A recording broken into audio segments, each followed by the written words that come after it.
Info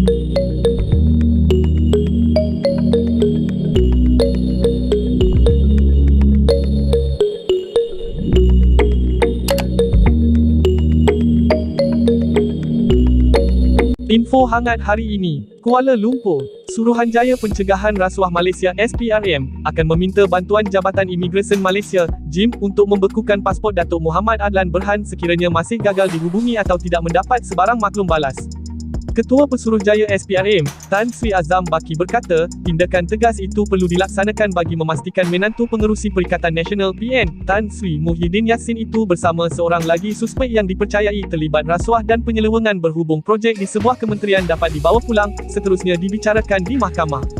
Beliau berkata, pihaknya mempercayai Muhammad Adlan dan bersama seorang lagi individu dikehendaki SPRM, Mansoor saat ketika ini berada di luar negara, setelah semakan dibuat mendapati masing-masing keluar dari Malaysia pada 17 dan 21 Mei lalu.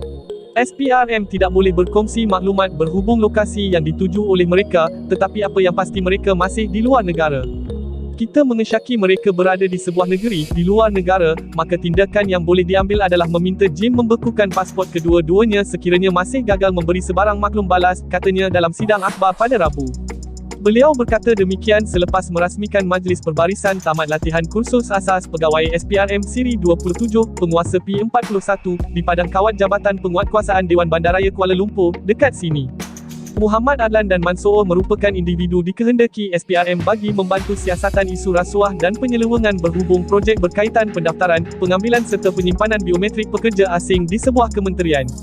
Pengulas lanjut, Azam berkata, antara tindakan lain yang mungkin dilakukan oleh SPRM bagi membawa balik kedua-dua individu tersebut adalah meminta bantuan daripada pihak Polis Diraja Malaysia PDRM untuk bekerjasama dengan Polis Antarabangsa, Interpol. Kata beliau, tindakan tersebut akan dilakukan dalam tempoh terdekat sekiranya SPRM masih tidak menerima sebarang maklumat lanjut. Tambahnya, kedua-duanya juga akan dimasukkan sebagai red notice atau orang dikehendaki kerana diperlukan untuk tindakan mahkamah.